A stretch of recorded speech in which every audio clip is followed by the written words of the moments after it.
반갑습니다. 이병철 삼성그룹 창업회장 학 이한구. 불모지의 단비를 선사한 경영의 달인. 사카린 밀수 사건으로 최대 위기 맞아 정치와 불가근 관계 확립 계기. 인재제일 합리경영으로 반도체 산업 키워내. 호계자 이건희는 품질 경영 완성. 1983년 기흥 VASI 공장 기공식에 이병철, 오른쪽 네 번째 삼성 창업회장이 참석했다. 그가 인생 말년에 내린 반도체 사업 결단은 대한민국 산업의 미랄이 됐다. 사진, 삼성. 1960년 4.19 혁명을 계기로 이승만 정권 1948에서 1960의 부당이득에 관한 사회적 단죄 요구가 비등했다. 장면 과도정부는 1955년 이후 5년 동안의 탈세를 80% 이상 정직하게 신고할 경우 벌금을 면제해준다며 잦은 신고를 유도했다.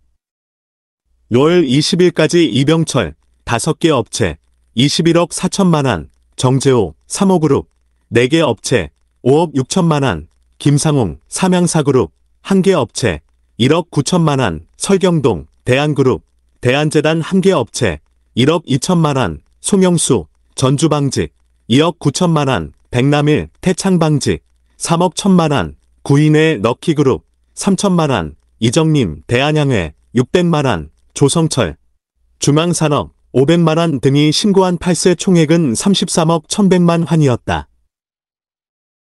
국민은 기업들이 탈세액을 터무니없이 낮춰 신고했다며 불만을 쏟아냈다.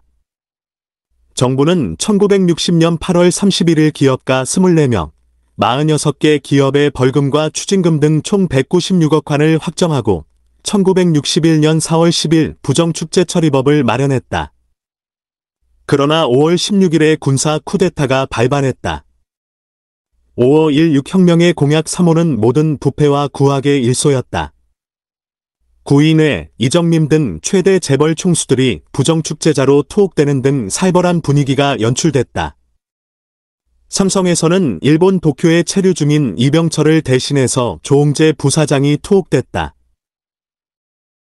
군사정부는 부정축제 기업인들에게 일벌백계 대신 기간산업체 1개씩을 설립해 국가에 헌납하는 소위 투자명령을 지시했다. 김종필 중앙정보부장은 제1거류민단 권일 단장을 통해 일본에 체류 중인 이병철에게 신변 문제는 내가 책임질 테니 걱정하지 말고 빨리 귀국해서 경제발전의 일익을 담당해 주시라고 전했다. 이병철은 1961년 6월 26일 김포공항을 통해 귀국했다. 그날 밤 김종필 부장은 서울 명동 메트로 호텔 2층 방의 독대에서 이병철로부터 적극 협조하겠다는 확약을 받았다. 김종필 증언록 1. 군사정부는 과거 자유당 정부에서 급성장한 재벌과 동반자가 됐다. 제1차 경제개발 5개년 계획 1962에서 66을 수립하고 정부는 기획과 감독의 지원 업무를, 재벌 총수들은 이 계획을 실행하는 주연배우 역할을 담당했다. 박정희 대통령은 이병철에게 비료공장 건설을 강요했다. 농민들에게 비료를 헐값으로 공급하면 농촌 유권자들을 손쉽게 끌어들일 수 있다고 판단한 것이다. 박 대통령은 이병철에게 1967년 5월 제6대 대통령 선거 이전에 비료공장 건설을 완료하도록 당부했다. 이병철의 수건도 비료공장 건설이었다. 내 생전에 큰 비료공장만 하나 지으면 후회가 없을 것 같다 고 토로했다. 당시 국내 생산량은 수요의 20%에 불과해 매년 막대한 물량을 수입해야 했던 것이다. 1950년대 초반 이병철은 이승만 대통령과의 면담을 거쳐 정부 지불 보증에 해외 차관을 들여와 연산 10만 T의 비료공장을 짓기로 확정했으나 정정불안으로 지지부진했었다. 짧게 끝난 박정희 정권과의 밀월. 한비준공에 앞서 공장을 돌아보는 장기영 부총리와 이병철, 앞줄 오른쪽 삼성 창업회장. 사진, 삼성. 1964년 8월 한국비료공업 주식회사 현 롯데정밀화학을 설립하고 1965년 12월부터 울산공단 내에 연산 33만 T의 요소비료 공장 건설에 착수했다. 국내 비료 수요의 80%가량을 커버하는 세계 최대 비료 공장이었다. 이병철은 정부로부터 차관교섭 정권을 위임받은 한편 일본 미쓰이그룹과 접촉해서 연리 5.5%의 2년 거치 8년 상환의 차관 4,200만 달러를 확보했다. 공장 건설에는 미쓰이물산 계열인 동양엔지니어링 외에 국내의 현대건설, 대림산업 등이 참여했다. 그러나 건설 착수 1년여 만인 1966년 9월 15일 삼성의 밀수 의혹이 터졌다. 9월 16일 국세청이 발표한 조사 내용 중 일부다. 밀수 사건의 주모자는 한비 상무이사로 근무하던 이일섭이며 주소불명의 이창식과 공모하여 사카린 원료인 OTSA 2400 부대를 지난 5월 5일 울산에 입항한 일본 선박 신슈마루로 건설 자재와 같이 밀수입했다. 주모자 이일섭은 5월 16일 시가 101만원에 해당하는 141 부대를 시중에 매각했으며 뒤이어 1430 부대를 부산시 동래구 소재 금북화학공업의 정상 수입품인 것처럼 매각하려다 5월 19일 부산세관에 의해 적발됐다. 이후 45일 동안 삼성은 사정기관과 매스콤의 십자포화를 맞았다. 장군의 아들 김두한 국회의원은 9월 22일 한비 밀수 사건 국회 보고회에서 정일권 국무총리, 장기영 경제부총리, 김정념 재무부 장관, 민복기 법무부 장관에게 오물을 투척했다. 10월 15일 대구에서 개최된 재벌기업 삼성 밀수 규탄대회에서 장준하 1915에서 1975 사상계 사장은 박정희야말로 밀수왕초라고 발언했다가 구속됐다. 1967년 10월 22일 이병철은 한비 지분 51% 전부를 국가에 헌납하고 은퇴를 선언했다. 이후 박정희 정부와 삼성은 불편한 관계가 됐다. 이병철의 장남 이맹희는 묻어둔 이야기에서 짧은 밀월, 긴 갈등으로 정리했다. 한비 밀수 사건은 삼성의 창업 이래 최대 시련이었다. 정치권과는 불가원불각은 부가원부각은 이란 이병철의 경영 철학도 이를 계기로 확립됐다. 한국반도체를 인수하다. 1969년제 6회 수출의 날에 이병철 왼쪽 삼성 창업회장은 박정희 대통령으로부터 금탁산업훈장을 받았다. 사진 삼성 이병철은 1968년 12월 30일에 삼성전자를 설립했다. 장차 국민소득 신장에 따른 내구 소비재 수요 점증에 대비한 포석이었다. 1967년 말 어느 날 중화학공업에 관심을 쏟던 박정희 대통령이 내게 말했다. 이병철 회장한테 이제 중화학공업 좀 해보라고 해. 임자가 가서 의견 좀 물어봐. 이 회장을 만나 대통령 말씀을 전했다. 그는 한참 앉아 뭔가를 골똘히 생각하더니 결심이 섰는지 대통령을 뵈러 갑시다라며 일어섰다. 함께 청와대로 들어갔다. 박 대통령은 조선이나 자동차, 전자공업 중 하나를 해보라고 제안했다. 이 회장은 전자공업을 택했다. 그것이 오늘날의 삼성전자다. 김종필 증언록 1. 삼성전자의 출연해 선발기업인 금성사, LG전자, 대한전선 등이 과잉생산 우려를 이유로 강하게 반발했다. 삼성전자는 TV, 라디오, 냉장고 등 생산품 중 극히 일부만 국내에 공급하고 나머지는 전량 수출한다는 조건으로 정부로부터 사업 허가를 받았다. 1969년 10월 경기도 수원시 메탄동에 45만 평, 경남 울주군 가천면에 70만 평의 공장 부지를 확보했다. 1969년 12월 TV 및 라디오 수상기 제조를 목적으로 일본의 산여, 삼양전기, 스미토모, 주, 상사 등과 합작해서 삼성 산요전기를 설립했다. 1970년 1월에는 일본 NEC와 합작해서 삼성 NEC를 설립하고 1974년 12월에는 한국반도체의 지분을 인수했다. 한국반도체는 1974년 1월 경기도 부천에서 자본금 100만 달러로 설립된 회사였다. 미국 오하이오 주립대에서 박사학위를 받고 모토로라에서 반도체를 만들던 강기동이 1975년 9월 국내 최초의 반도체인 KS-5001 손목시계용 칩을 생산했다. 그러나 당시 제1차 오일 쇼크에 기인한 경영난으로 한국 반도체는 설립 1년 만에 삼성에 인수됐다. 삼성은 1960년대 초부터 언론 사업에도 적극적으로 진출했다. 4.1 구혁명과 5.16 쿠데타를 거치면서 재벌 정서 불식과 자유시장 경제 옹호가 절실했던 것이다. 1963년 2월 11일 동양텔레비전 방송을, 같은 해 6월 25일에는 라디오 서울 방송을 연이어 설립했다. 1965년 3월 5일에는 일간지 중앙일보까지 창간함으로써 삼성은 산하의 TV, 라디오, 신문사를 거느린 종합 매스컴 체제를 구축했다. 또한 신문용지의 안정적 공급을 위해 1965년 10월에는 전주재지, 전주페이퍼를 인수했다. 전주재지는 1965년 전주지방유지들이 외자를 도입해서 설립한 회사였으나 공장 건설 중 자금난에 봉착했다. 보험업도 강화했다. 삼성이 보험업에 진출한 것은 1958년 2월 안국화재의 상보험, 삼성화재를 인수하면서부터였다. 안국화재는 일제하에서 설립된 조선생명 후신으로 해방 후 민간에 불화됐으나 경영난에 직면했다. 1962년 11월 안보화재보험을 인수해서 안국화재에 흡수하고 1963년 7월에 동방생명, 삼성생명을 인수해서 종합보험 시스템을 구축했다. 당시 수입대 채공업화에 힘입어 보험업은 유망산업으로 부상했다. 동방생명은 1957년 3월 강희수, 전주문, 삼양라면 창업자 등이 설립해서 창업 1년여 만에 업계 수위를 차지할 정도로 생명보험업계에 기린하였다.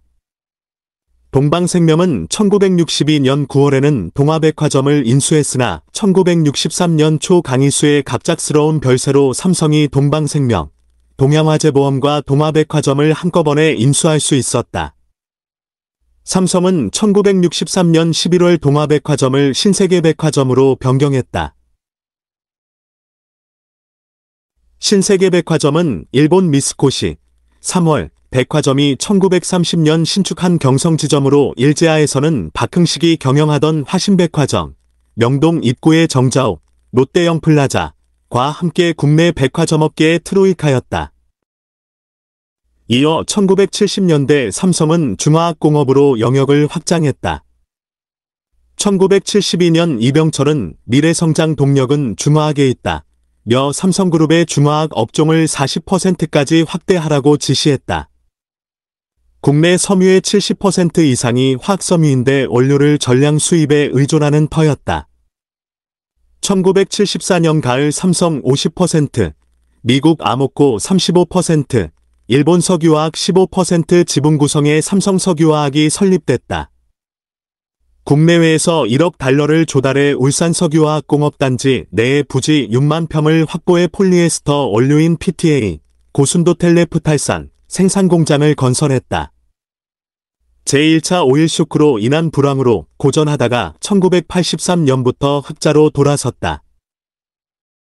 이기 상황에서 기업 체질을 바꾸다. 1982년 삼성종합연수원 개원식에 등장한 이병철 삼성 창업회장. 사진, 삼성. 삼성의 중공업 진출 시작은 1977년 경남 거제도에 위치한 한일 합작의 우진조선소 인수였다.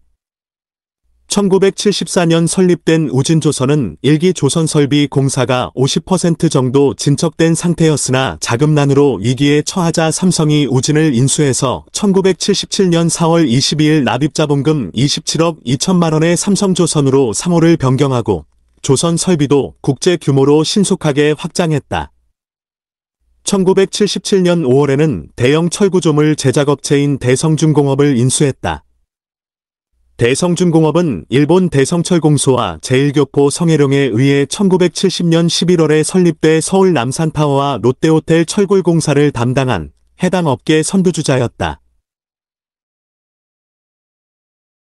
1970년대 후반 이후 국내의 중화학공업 과잉 투자에다 세계 경기 부진이 겹치면서 1980년 8월 정부는 자동차, 발전 설비, 건설 중장비 등의 생산을 제한하는 중화학 투자 조정을 단행했다. 발전 설비는 한국중공업으로 일원화했고 건설 중장비는 한국중공업과 대우로 이원화했다.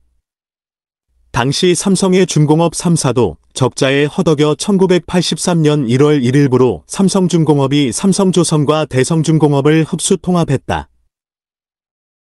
한편 1976년에는 경기도 용인시에 국내 최대의 테마파크인 용인자연농원 에버랜드를 오픈했다. 1977년에는 호황 업종인 국내 건설 시장에 동참하기 위해 통일건설을 인수했을 뿐 아니라 중동 건설 특수를 겨냥해 삼성해외건설을 설립하고 1978년에는 유명 해외건설업체인 신원개발을 인수 후 합병했다. 이 무렵 삼성은 방위산업에도 진출했다. 정부의 자주국방 정책에도 주목해서 방위사업체인 삼성정밀, 현 하나테크인을 설립했다. 첨단산업인 정보통신에도 참여해 1977년에는 삼성GT 통신까지 설립했다. 1970년대 삼성은 사업 기반인 경공업을 중화학과 반도체, 정보통신, 서비스업 등으로 리스트럭처링하는 구조조정기를 거쳤다. 1980년대에 들어 삼성의 계열사 확대가 둔화했다. 이 무렵부터 정부의 산업정책이 대기업 규제로 전환했다. 1980년대 중반부터 정부는 대기업이 다른 회사 주식을 취득할 때의 한도를 자기 자본이 100% 이내로 제한했다. 또 재벌이 몸집 불리기 수단으로 사용했던 계열사 간 상호 출자도 금지했다. 1987년부터 30대 재벌의 한 해 대출 동결 등 여신 규제도 병행했다. 삼성전자는 이 기간을 글로벌 기업으로 도약하기 위한 본격적 준비기로 삼았다. 이병철은 1983년 2월 반도체 사업 진입을 결행했다. 반도체는 막대한 설비 투자에 비해 기술 혁신 주기가 매우 짧다. 그러나 이병철은 위험을 극복하고 성공을 쟁취해야 삼성의 미래가 담보된다고 판단했다. 당시 일본 요시다 총리 밑에서 경제기획을 담당하던 이나바 박사는 향후 일본의 살 길은 경박단소의 하이테크 산업에 달려있다. 고 주장했다. 이병철은 한국도 자원 빈국이라 첨단기술 산업 중심으로 산업 개편을 서둘러야 한다고 판단했다. 1982년 12월 27일 한국전자통신을 흡수해서 삼성반도체 통신을 설립하고 1984년 5월 수원에 기흥 VASI 공장을 준공했다. 국내 최초이자 미국과 일본에 이어 세계 세 번째의 반도체 생산 공장이었다. 이병철은 호암자전에서 반세기에 가까운 세월 동안 무수한 사업에 손을 댔지만 반도체 사업 진출 결정을 가장 고심했다. 고 수뢰했다. 경영의 달인이 고의에 도전한 반도체 사업. 1983년 삼성은 64K D램 개발 생산을 발표했다. 이병철 왼쪽 삼성 창업회장이 그 전면에 섰다. 사진 삼성 1984년에는 제1제당이 미국의 유진테크와 합작해서 유전공학연구 기업인 ETI를, 4월에는 삼성 의료기기를, 9월에는 세계적인 컴퓨터 메이커인 미국 휴렛패커드와 합작해 삼성 휴렛패커드 등을 각각 설립했다. 1985년에는 삼성항공, 하나테크인의 자회사로 미국의 삼성 유나이티드 항공을 설립했다. 미국 공군의 전투기 엔진 정비 사업을 전담하는 업체였다. 1985년 5월에는 삼성 데이터 시스템을 설립했고 7월에는 제1제당이 최대 군납식품업체인 독립산업을 인수했다. 1980년 4월 삼성전자의 종합연구소 설립을 비롯해 주요 계열사별로 연구소 설립을 추진했다. 1982년부터 1986년까지 총 4,600억 원을 기술 개발에 투자했다. 미국, 일본, 유럽 등이 주력하던 반도체, 신소재, 메카트로닉스, 유전공학, 우주항공 등의 높은 기술 장벽을 타개하기 위해 자체 기술 개발이 절실했던 것이다. 하지만 거인의 몸에도 한계는 있었다. 이병철은 10년 가까운 투병 생활 끝에 1987년 11월 19일 서울 용산구 이태원동 자택에서 별세했다. 그의 나이 26세이던 1936년에 경남 마산에서 정미소의 손을 댄 이후 77세로 생을 마감할 때까지 무려 반세기 동안 잠시도 쉬지 않고 오로지 사업 외길을 걸었다. 그는 모험을 즐기는 탁월한 승부사였다. 고1을 넘긴 나이에 지병인 폐암과 사투를 벌이면서도 사활을 걸고 반도체 투자를 결정했다. 이병철이 평생 키운 사업들은 가짓수가 너무 많아 전부 파악하기 힘들 정도다. 또한 그는 손댄 사업마다 거의 실패 없이 국내 정상의 기업으로 키워냈다. 돌다리 경영, 관리의 삼성이란 명성은 괜히 붙여진 게 아니다. 그의 경영 철학인 사업보국, 인재제일, 합리추구, 합리추구가 돋보이는 이유다. 그러나 이병철은 삼성을 국내 최고의 대기업 집단으로 키워내는 과정에서 탈세, 밀수, 정경유착, 황제경영, 반노조 경영 등의 멍해를 감수해야 했다. 후진국의 근대화 과정에서 흔히 발견되는 필요악이라고 할 수 있다. 삼성의 역사는 곧 대한민국 산업의 역사이자 문화사이며 동시에 현대 경제사이기도 하다. 기업가 이병철은 불모지의 단비를 선사한 경영의 달인이었다. TSMC가 가장 두려워하는 기업으로 이병철 삼성 창업회장은 인생이라는 도화지의 경영이라는 작품을 남겼다. 언제나 그는 현장에 있었다. 사진, 삼성. 삼성그룹의 경영권은 1987년 11월 19일 창업주 이병철 타계 당일 삼남 이건희에게 계승됐다. 계열 분리가 본격화한 것은 1994년 전주제지 경영권이 장녀 이인희에게 귀속되면서부터였다. 장남 이맹희는 제1제당, 이남 이창희는 제1합성, 오녀 이명희는 신세계백화점과 조선호텔의 경영권을 각각 확보했다.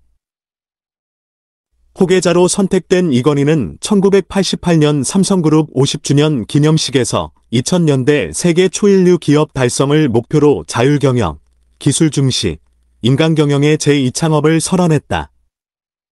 1993년 6월에는 독일 프랑크푸르트 임원회의에서 마누라와 자식만 빼고 모든 것을 바꾸라 며 제2 슌페터의 창조적 파괴를 주문했다.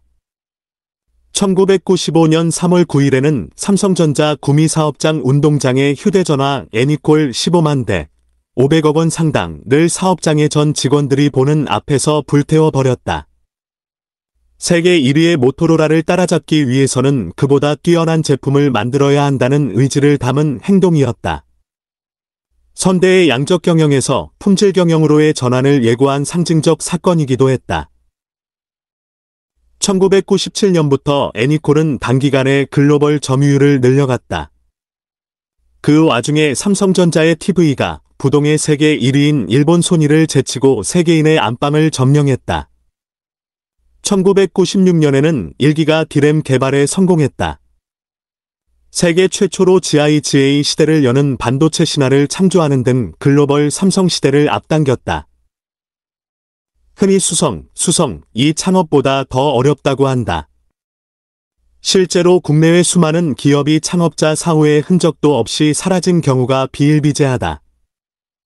그러나 이건희는 선대회장의 업적을 훌륭하게 계승 발전시켰을 뿐만 아니라 개발도상국인 한국의 삼성을 세계화 시대에 부합하는 글로벌 기업으로 성장시켰다. 아프리카 사하라 사막의 베르베르인부터 북극의 이누이트까지 전 세계인이 대한민국은 몰라도 삼성은 알 정도로 이건희는 한국이 세계 10대 경제 대국으로 부상하는 데 1등 공신 역할을 해냈다. TSMC의 모리스 창 설립자는 일본 반도체 산업의 쇠락 이유 중 하나로 일본 NEC, 도시바, 히타치에 이건희 같은 인물이 없었기 때문이라며 삼성전자를 TSMC의 가장 두려운 경쟁 기업으로 평가했다.